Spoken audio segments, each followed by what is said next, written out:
문학 먼저 할게요. 16페이지 펴세요.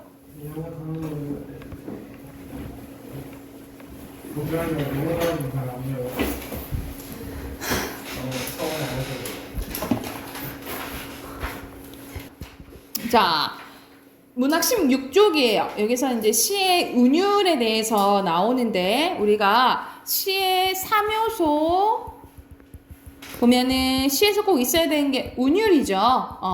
운율, 그리고 시를 읽으면 떠올려지는 이미지, 심사, 그리고 하고 싶은 말을 뭐라 할까? 전하고자 하는 거. 전달하고자 하는 주제. 오케이, 주제. 그래서 운율, 심상, 주제를 시의 3요소로 하죠. 그 중에 이제 운율 할 건데, 자, 운율은 시를 내어 읽을 때 느껴지는 말의 가락입니다. 리듬감이에요. 자, 일정한 요소가 규칙적으로 배열되거나 반복될 때 만들어집니다. 그래서 운율에서 운은요, 특정 위치에서 같거나 비슷한 소리가 반복되는 것을 운이라고 하고요. 율은 소리 높이나 강약 등이 반복되는 것을 율이라고 합니다. 그래서 합쳐서 뭘 한다는 거야? 운, 율이라고 한다는 거예요. 자, 운율의 효과는 전체적인 분위기를 만들어주거나 주제를 형상화해 줍니다. 우리 형상화 저번 시간에 했었어. 형상화를 눈에 보이게끔 표현하는 거. 그리고 반복을 통해서 시어나 구절 등의 뭐를 강조? 의미 강조한다라고 보시면 되고요. 그리고 일상어에서 느낄 수 없는 리듬감을 느끼게 해줍니다. 이게 운율의 효과라고 생각하시면 돼요. 자, 운율의 종류는 크게 두 가지로 나뉘어져요. 외형율과 내재율로 나뉘어지는데, 자, 먼저 내재율, 밑에 내재율 먼저 봐볼게. 내재율은 내 운율이 안에 있는 거예요. 그러니까 은근하게 시에서 내적으로 느껴지는 운율로 은근하게 느껴지는 운율을 얘기를 해요. 그래서 시어, 시행, 연, 작품 전체를 통해 느낄 수 있는 주관적으로 개성적인 운율입니다. 그래서 주로 자유시에서 드러나요. 그래서 보통 우리 지금 쓰여지고 있는 현대시들 있죠. 거의 현대시에서 느껴지는 게 내재율이라고 생각하시면 돼요. 내재율. 자, 그에 반해 위로 올라가서 외형률 봐볼게. 외는 바깥 외겠죠. 시에서 외적으로 드러나는 운율을 외형률이라고 해요. 주로 정형시에서 나타납니다. 정형시가 무슨 시야? 뭐라고요? 정형시가 무슨 시야?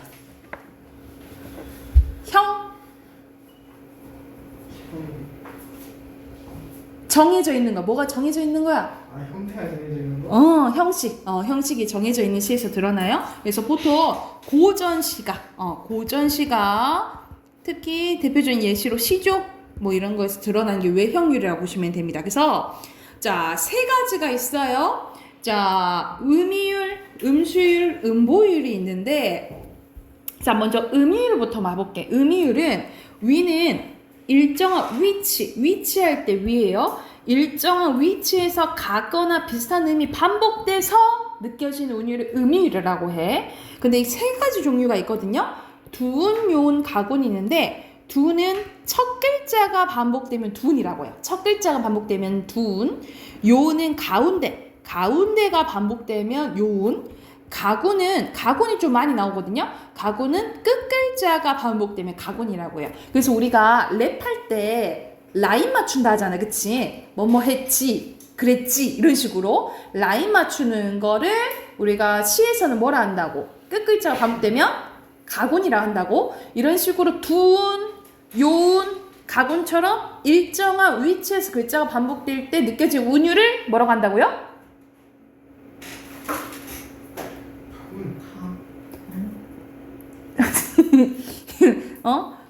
두운, 요운, 가군을 통해서 느껴지는 운율을 음이율이라고 한다고요. 음이율. 무슨 율을 한다고? 음이율이라고 한다고. 자, 그리고 음수율입니다. 음수율은 비슷한 글자 수가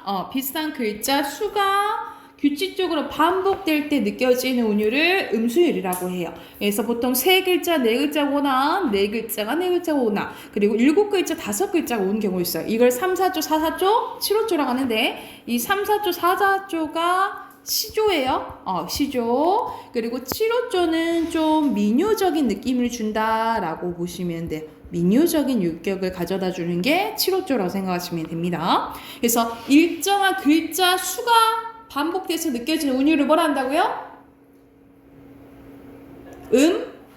수율. 그리고 음보는 우리가 숨쉬는 단위를 생각하시면 되겠죠? 일정한 음보가 반복됩니다. 그래서 크게 3보, 4음보가 있는데 3음보는 고려가요. 4음보는 시조나 가사에서 나타나요. 그래서 이렇게 연결해보자.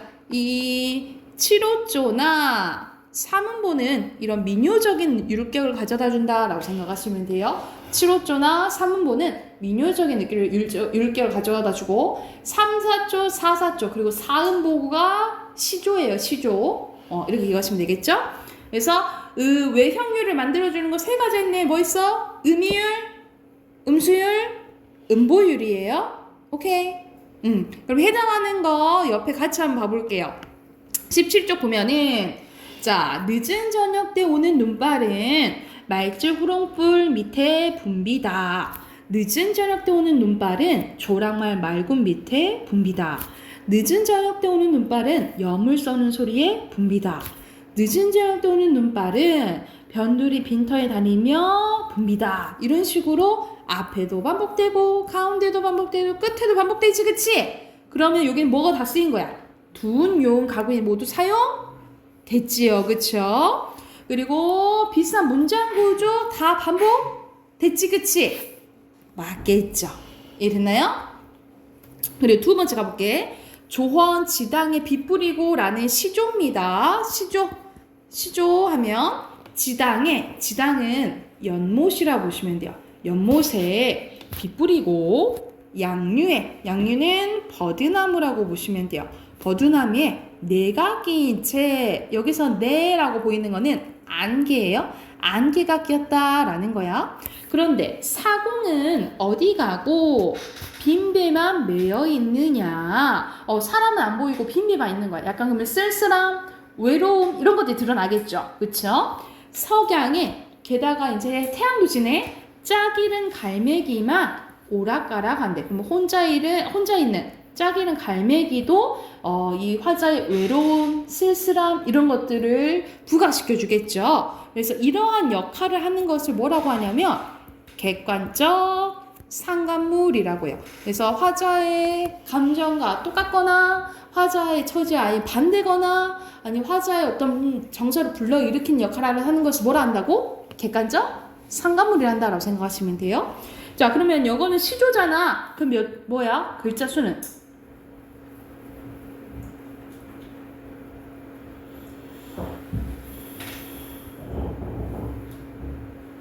3, 4조야, 7호조야? 3, 4조죠. 그리고 시조니까 몇 음보야?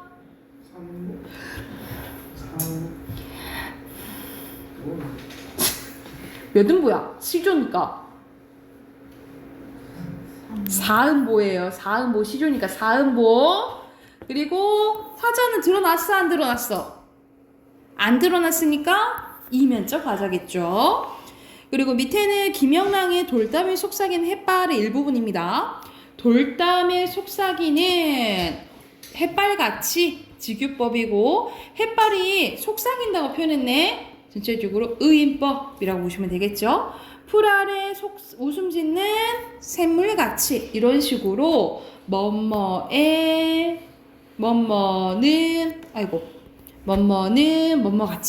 뭐뭐같이 반복되죠. 그쵸? 내 시적 화자 직접적으로 나타나고 내 마음 고요히 고운 봄길이에 오늘 하루 하늘을 우러르고 싶대. 하늘을 이렇게 올려다보고 싶다라는 걸 바라고 싶다. 새악시는 원래 색시거든요. 근데 일부러 운율을 좀 맞추기 위해서 새악시라고 표현한 거예요. 시적 허용이고 색시볼에 떠오르는 부끄럼같이 시의 가슴에 살포시 젖는 물결같이 여기도 뭐뭐는 같이 반복됐네. 그치?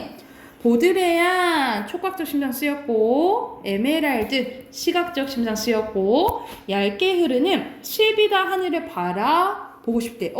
여기서도 뭐뭐 하고 싶다 하고 싶다 반복됐죠. 그쵸?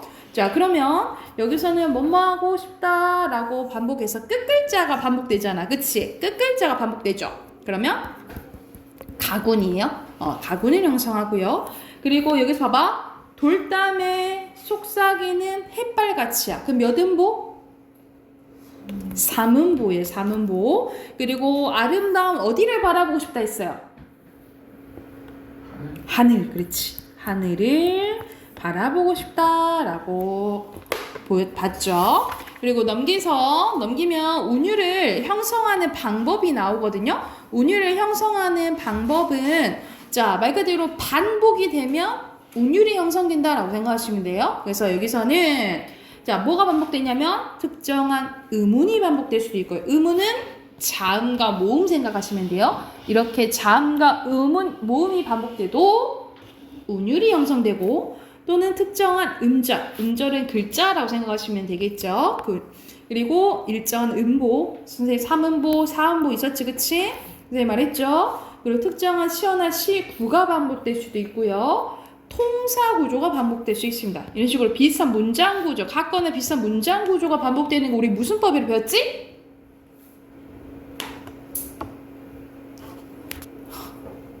비슷한 문장 구조 반복되는 거.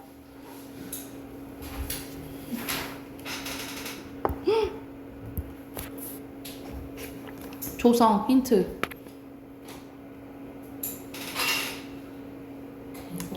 대구법.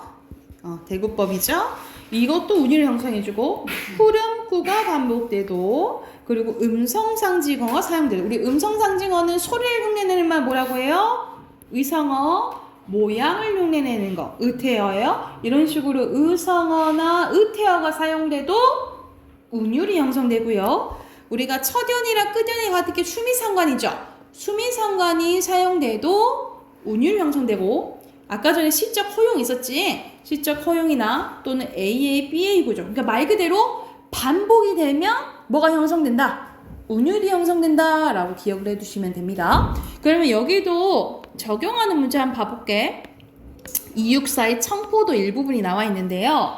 이 마을 전설이 주저리 열리고 열리는 모양을 흉내낸 거야. 이거 의태어지. 자, 근데 전설은 눈에 보여 안 보여? 안 보이지. 근데 열린다로 표현했으니까 이것도 뭐 추상적 개념에 눈에 보이지 않는 것을 눈에 보이게끔 표현한 추상적 개념의 구체화라고 보시면 돼요. 먼데 하늘이 꿈꾸며 알알이 박혀. 이런 식으로 여기서 의태어 사용됐잖아. 그럼 여기서 1번에 뭐 쓰면 되겠어요? 음성 상징어의 사용 쓰시면 되겠죠. 그쵸? 그리고 아이야 우리 식탁 은증반에 하이야는 뭐겠어 원래? 하얀이겠죠. 그쵸? 이거 시적 허용이에요. 시적 허용. 이렇게 써놓으시면 되겠죠. 됐나요? 자, 그리고 밑에는 하나원의 파랑새 일부분입니다. 나는 반복됐네. 죽어서 파랑새가 돼요. 푸른 하늘, 푸른 들 날아다니며 푸른 노래, 푸른 울음 울어 예리. 나는 죽어서 파랑새가 되래. 첫연이랑 끝연 같다. 첫연이랑 끝연 같은 거 아까 뭐라 했지? 수미 상관. 머리 숫자에다 꼬리 밑자예요. 첫연이랑 끝연 같은 거 수미상관이야. 그리고 여기서는 민요조의 어떤 느낌일까? 나는 죽어서 파랑새 될 거래. 그럼 뭐야? 몇 음보야? 몇 음보야? 3음보죠. 3음보. 율격은 민요조 느낌을 준다라고 생각하시면 돼요. 자, 여기서는 운율 형성 방식과 거리가 먼 거예요. 대표적으로 접동, 아우레비 접동. 여기서는 접동새가 접동 온다라고 얘기한 거예요. 소리를 흉내내는 의성어 사용됐다라고 생각하시면 되고요. 진두강 가람가에 살던 누나는 진두강 앞에 와서 옵니다. 그래서 여기서는 A의 B의 구조가 아닌 거 골라라 이 말이야. 그럼 답이 딱 보이지? 아닌 거 몇 번이에요?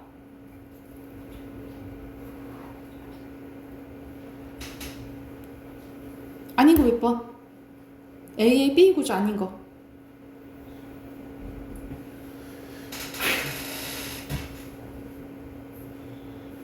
어이? 이렇게 오래 걸릴 일이야? 2번이네. 2번이지, 그지? 딱 보이잖아. 그죠? 자, 넘겨봅시다. 넘기면 시 이제 두 개가 나오는데 하나씩 또 분석해보고 해당하는 문제 풀어볼게요. 여기서는 배틀 노래라는 여기서는 이건 민요입니다. 민요 중에 이제 하나예요. 특히 이제 조금 노동요 같은 거라고 생각을 하시면 되는데 한번 가볼게. 기신매러 갈 적에는 여기서는 김매러 가는 거예요. 김매러 가는 거는 우리가 농사를 하면은 막 잡초 뽑고 막 이런 거 있잖아요. 그런 김맨다라고 하는데 김매러 갈 적에는 갈뽕을 따가지고 김매러 또 올 적에는 올뽕을 따가지고 여기서는 사음보에다가 비슷한 문장 구조 반복됐지? 선생님 비슷한 문장 구조 반복된 무슨 법?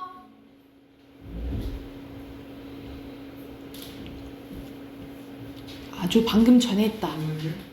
무슨 법? 대구법. 그렇지. 대구법. 상간방에 누워놓고 이제 실 빼는 거예요. 청실홍 실 뽑아니요. 여기서는 제목이 배틀노래잖아. 우리 배틀 짠다라는 것은 여자들이 보통 옷감 짤 때 있죠. 이걸 배틀이라고 해. 옷감 짜는 거. 강릉 가서 날아다가 서울 가서 매하다가 하늘에다 배틀 놓고 구름 속에다 매단다라는 거야. 갑자기 배틀을 왜 하늘에다 놓는데? 하늘에 배틀 놓고 여기에서 배틀 짠다 이 말이야. 이건 어떤 표현이냐면 우리가 옛날 이야기 중에 여러분 견우와 직녀 이야기 알아요? 그래서 7월치석에 만난다 하잖아. 그치? 그래서 여기서는 화자가 자신을 어디에 비유한 거냐면 직녀에 비유한 거예요. 그러니까는 사실 그냥 일하는 거는 힘들 수도 있잖아. 사실 배틀 이렇게 짜는 게 노동인애가 힘들 수도 있는데 난 직녀야. 직녀로서 이렇게 일을 하는 거야. 그러면 이거는 노동을 안 좋게 생각하는 거야? 힘들게 생각하지 않는 거예요. 그래서 여기에서 드러나는 것은 노동에 대한 긍정적인 태도가 드러난다 라고 보시면 돼요. 그래서 한경나무 바디집에 오리나무 붓게다가 짜공짜공. 짜공짜는 의성어라고 보시면 배틀 짜는 소리예요. 짜네요. 가진 잎과 묶어워라. 배꽃같이 발이어서 참외같이 올시고 와시 같은 보선지어서 이런 버선 뭐 생각하시면 되겠죠. 양말 같은 오빠님 드리고 겹옷짓고 소모지어서 우리 부몸 드리겠네. 그래서 막 이런 이제 천조가리 만들어가지고 옷까지 만들어서 가족들 챙기겠다 이 말이잖아, 그치? 그래서 여기서 해당되는 이제 주제 쓸게요. 배틀로 배를 짤 때의 흥겨움과 마지막에 보면은 가족들 챙기죠? 그래서 가족에 대한 사랑이 드러난다 라고 보시면 됩니다. 자, 그러면 참고하시면서 1, 2, 3번 있죠? 1, 2, 3번 문제 바로 풀고 답 확인해 볼게요. 자, 1번에 힌트를 주면 선생님이 끈을 읽었잖아? 전체적으로 뭐야? 사음보라 했어. 사음보. 사음보 생각하면서 1번 답 고르시면 돼요. 답 확인해 볼까요? 자, 1번에는 대표적인 사음 보면 시조 고르면 되잖아. 그치? 시조 고르면 돼요. 셀자리 2번이 답이고요. 2번. 1번에 2번. 그리고 이거는 2번에 사음 보이다가 보통 네 글자 반복돼요. 사조 음수율 쓰시면 되고. 자, 여기서는 직녀로 여기는 부분 선생님 표시해뒀지? 여기행 쓰시면 되고요. 여기행 쓰시면 되고요. 그래서 노동을 어떻게 받아들여요? 자신을 직녀에 빗댐으로써 노동에 대한 긍정적인 태도가 드러난다. 뭐 이런 식으로 쓰시면 되겠죠.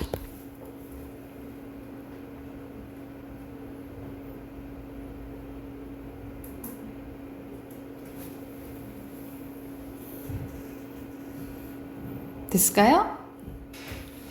자, 두 번째 시도 한번 봐볼게. 여기서는 행이 일관되지 않죠? 그치? 행이 조금 들쑥날쑥 하는데, 김선우의 감자 먹는 사람들입니다. 현대시예요. 첫 번째 행부터 보면, 어느 집 담장을 넘어서 달겨드는 이것은 치명적인 냄새를. 원래는 이것은이 앞으로 가야 되잖아. 그치? 어순이 바뀐 도치법 쓰였고요. 자, 근데 냄새긴 냄새인데 담장을 넘어 달겨든다고 표현했네. 냄새가. 근데 냄새는 막 스스로 움직일 수 있나? 움직일 수 없잖아. 그치? 그래서 자, 여기는 무생물을 사람처럼, 무생물을 생물처럼 표현하는 화류법 쓰였어요. 화류법. 그리고 냄새라고 했으니까 후각적인 심상이 쓰였죠. 그래서 여기서는 치명적인 냄새가 이제 나는데, 자, 이형 보면 식은 감자를 갈짝거리며 평상에 엎드려 산수숙제를 하던 엄마, 내 친구들은 내가 감자가 좋아서 감자와 도시락만 먹는 줄 알아. 이런 대화 형식이 나와요. 11식구 떼거리 감자옷이 무슨 수로 밥을 해대냐고 기발근 할아버지는 땅 밑에서 감자를 크는 소리 들린다고 흐뭇해 하셨지만 엄마, 난 땅속에서 자라는 것들이 무섭대요. 땅속에서 자라는 것들은 감자를 얘기하겠지. 근데 감자가 진짜 무서울까? 감자가 무서운 게 아니야. 감자만 먹어야 되는 뭘 얘기하는 거예요? 가난한 상황이 무서운 거지, 그치? 그래서 여기서는 가난한 환경에 대한 불만 또는 두려움을 이렇게 표현했다라고 보시면 돼요. 자, 뿌리 끝에 댕글댕글한 어지럼증을 매달고 이것도 감자를 의미하겠죠. 그래서 여기서는 은유법 쓰였다라고 보시면 되고 매달고 식구들이 밥상머리를 지킨다. 하나 둘 숟가락 내려놓을 때까지 엄마 밥주발은 숟가락에 꽂히지 않는데 그러니까는 다른 식구들 다 먹을 때까지 엄마는 밥을 먹어 못 먹어? 못 먹었다 이 말이야. 그만큼 어머니의 뭐가 드러나요? 어머니의 희생적인 사랑이 드러난다 라고 보시면 되겠죠. 자, 어릴 적 질리도록 먹은 건 싫어하게 된다더니 감자 삶은 냄새. 아, 치명적인 냄새가 감자 삶은 냄새였다라는 거야.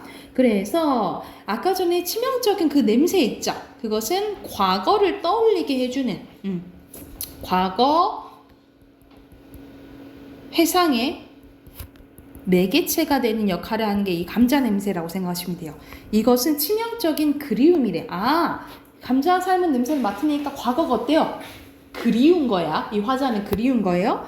꽃은 꽃대로 놓아두고 저는 땅 밑으로만 굶구는 꽂힌 자리엔 얼씬도 하지 않는 11개의 구덩이를 가진 늙은 애기집이래요. 이 늙은 애기집이 의미하는 건 뭘까? 11식구를 데리고 있었던 어머니를 의미하겠죠?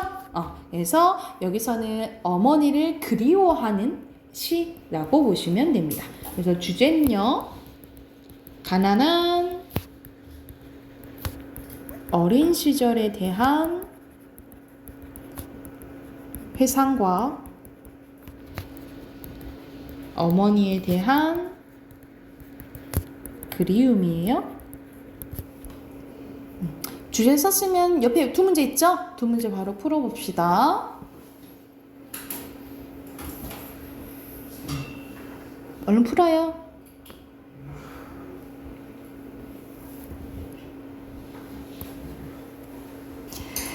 자, 4번 가볼게요. 여기서 적절한 것은 선생님이 아까 전에 처음 말할 때 여기는 행이 들쑥날쑥 한다 그랬지, 그치?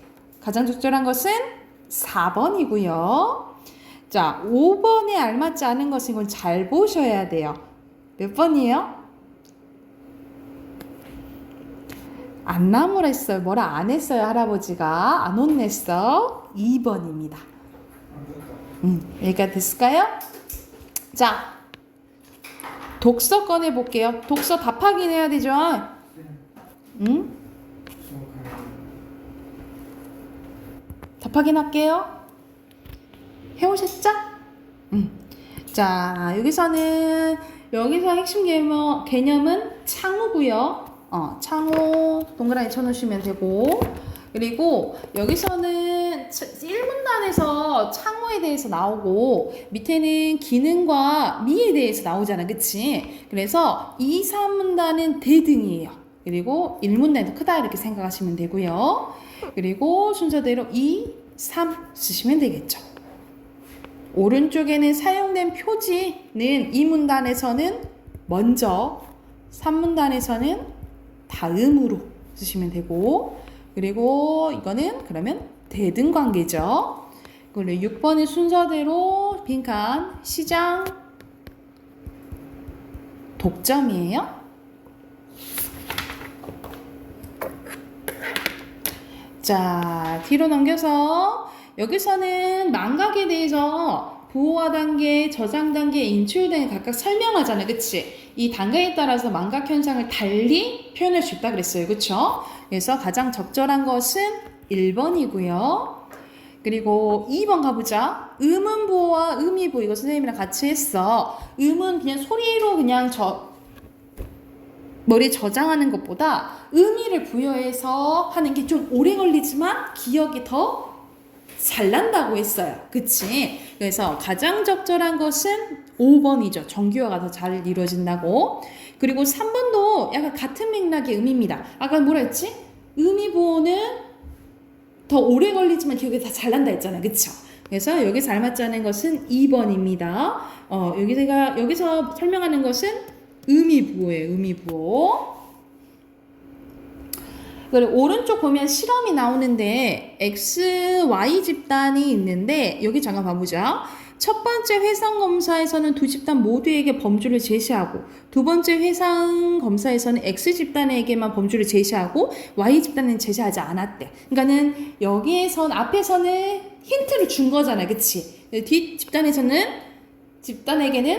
힌트를 주지 않은 거죠, 그쵸? 그러니까 인출 단서를 줬냐?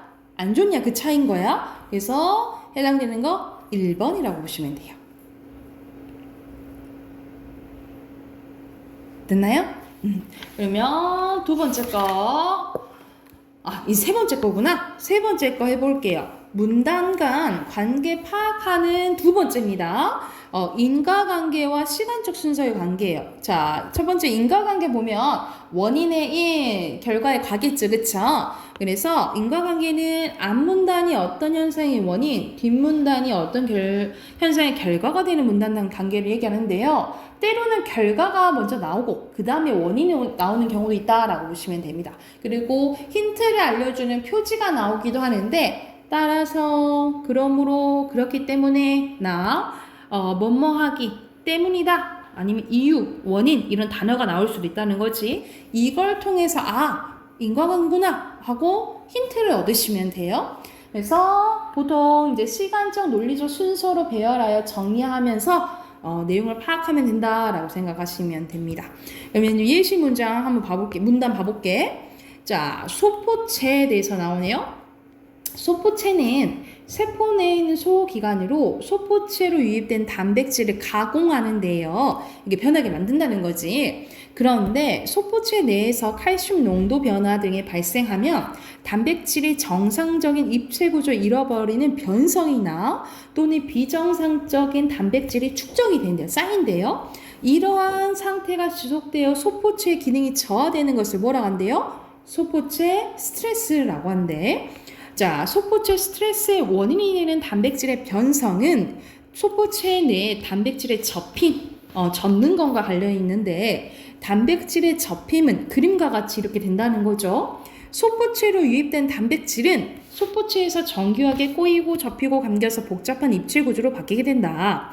그런데 소포체 내에서 단백질의 접힘이 제대로 일어나지 않아서 단백질의 구조가 입체적으로 변하지 않으면 단백질은 변성이 되어서 비정상적인 단백질이 된대요. 그러면 여기서는 이제 소포체와 소포체 스트레스에 대한 설명이 나오는데 여기서는 인과관계가 드러난 게 이 문단의 차지래. 여기서 어떤 단어가 나오냐면 원인이란 단어가 나와요. 그쵸? 그럼 이 원인을 설명해 주는 거잖아. 그치? 이렇게 표시하시면 되고요. 그럼 밑에 핀칸 넣어보자. 자, 원인은 소포체 내에서 단백질에 뭐가 제대로 일어나지 않으면 비정상적인 단백질이 된다 했어요? 접힘과 관련됐다 했잖아. 그치? 그래서 접힘이 제대로 일어나지 않으면 단백질은 뭐가 된대요? 앞에 마지막 줄에 뭐 써져 있어? 정민아? 뭐가 된다 했지? 마지막 줄에? 그렇지. 변성이 되어 비정상적인 단백질이 되고, 그래서 비정상적인 단백질이 막 쌓인다 했잖아. 쌓이는 거 뭐라 했죠? 어? 지속? 아니요. 그 전에 지속 단어 앞에.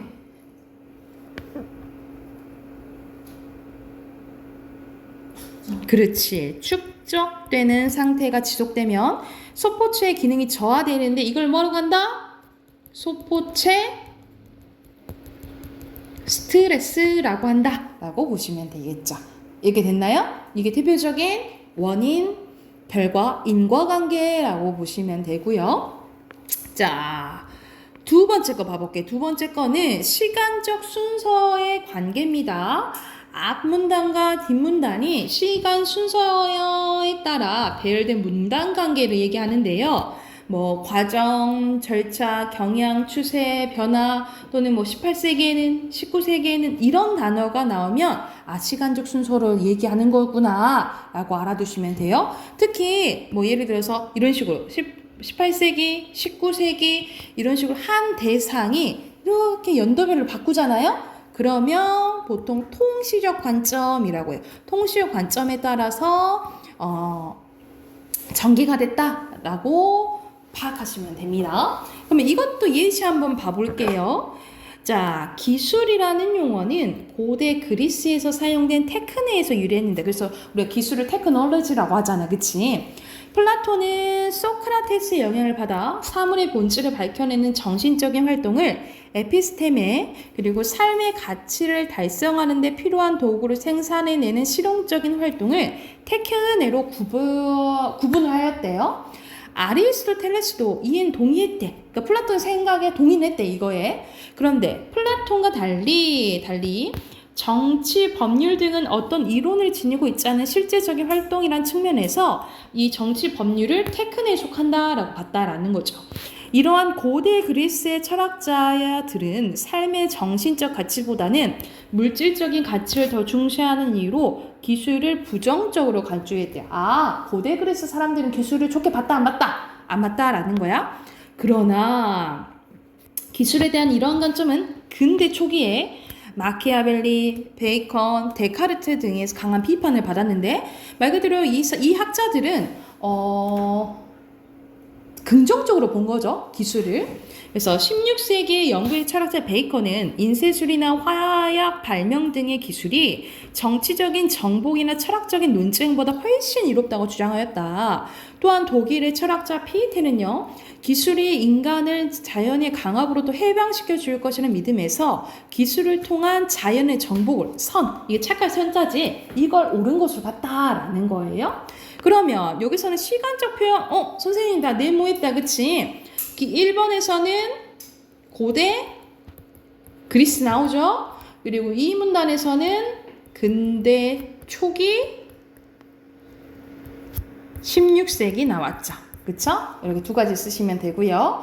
자, 밑에는 시간 순서에 따라서 해당되는 건 나열해라 이 말이야. 그럼 가장 먼저 일어난 게 뭘까? 고대 그리스 아니면은 늘 먼저 나온 문장을 찾으면 되겠죠. 기억, 니은, 디귿을 이유 중에 뭘까? 정민아?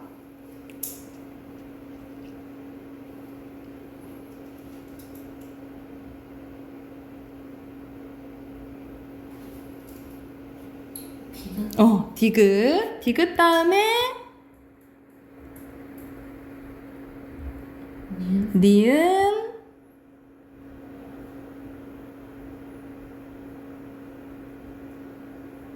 기억, 리을이 되겠죠.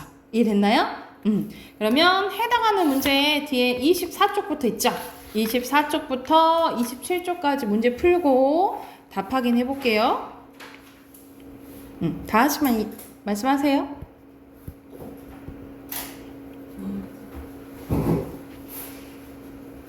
확인할까? 아직 덜 풀었죠?